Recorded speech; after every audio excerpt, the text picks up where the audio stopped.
assurance you got that the FBI was working on terrorism investigations here. The number they had used was 70.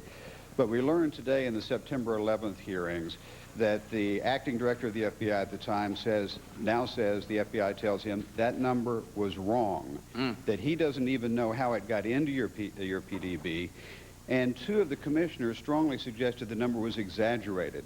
Have you learned anything else about that report since that time, and do you now believe you were falsely comforted by the FBI? Yeah. No, I heard about that today, obviously, and my response to that was I expect to get valid information. As the ultimate decision maker for this country, I expect information that comes to my desk to be real and valid. And I presume the 9/11 Commission will find out, will follow up on his suggestions and his recollection and garner the truth. That is an important part of the 9/11 Commission's job, is to analyze what went on and what could have perhaps been done differently so that we can better secure America for the future. But of course I expect to get valid information. I can't make good decisions unless I get valid information. Has the FBI come back to you, sir? No, I haven't talked to anybody today yet. I will, though. We'll find out. John. Thank you, Mr. President. 2 weeks ago, former counterterrorism official at the NSC, Richard Clark, offered an unequivocal apology to the American people for failing them prior to 9/11. Do you believe the American people deserve a similar apology from you, and would you be prepared to give them one? Look, I can understand why people in my administration are anguished over the fact that people lost their life.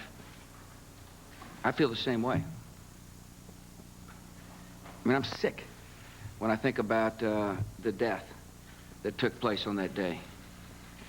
And as I mentioned, I met with a lot of family members, and I do the best I do to console them about the loss of their loved one. As I mentioned, I oftentimes think about what I could have done differently.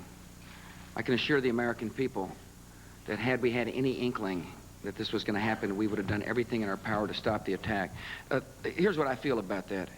The person responsible for the attacks was Osama bin Laden. That's who's responsible for killing Americans. And that's why we will stay on the offense until we bring people to justice. John. Mr. President, thank you. You mentioned that 17 of the 26 NATO members are providing some help on the ground in Iraq, but if you look at the numbers, 135,000 U.S. troops, 10 or 12,000 British troops, then the next largest, perhaps even the second largest contingent of guns on the ground are private contractors, literally hired guns.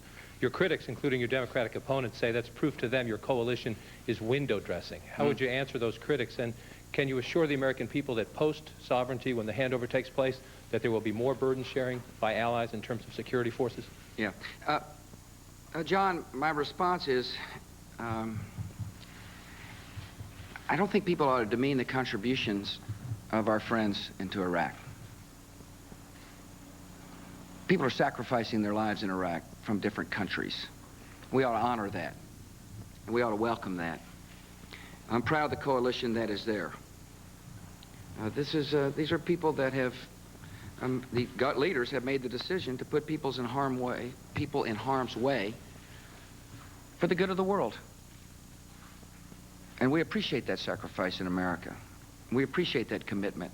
I think that one of the things you're seeing is more involvement by the United Nations in terms of the political process. That's helpful. I'd like to get another UN Security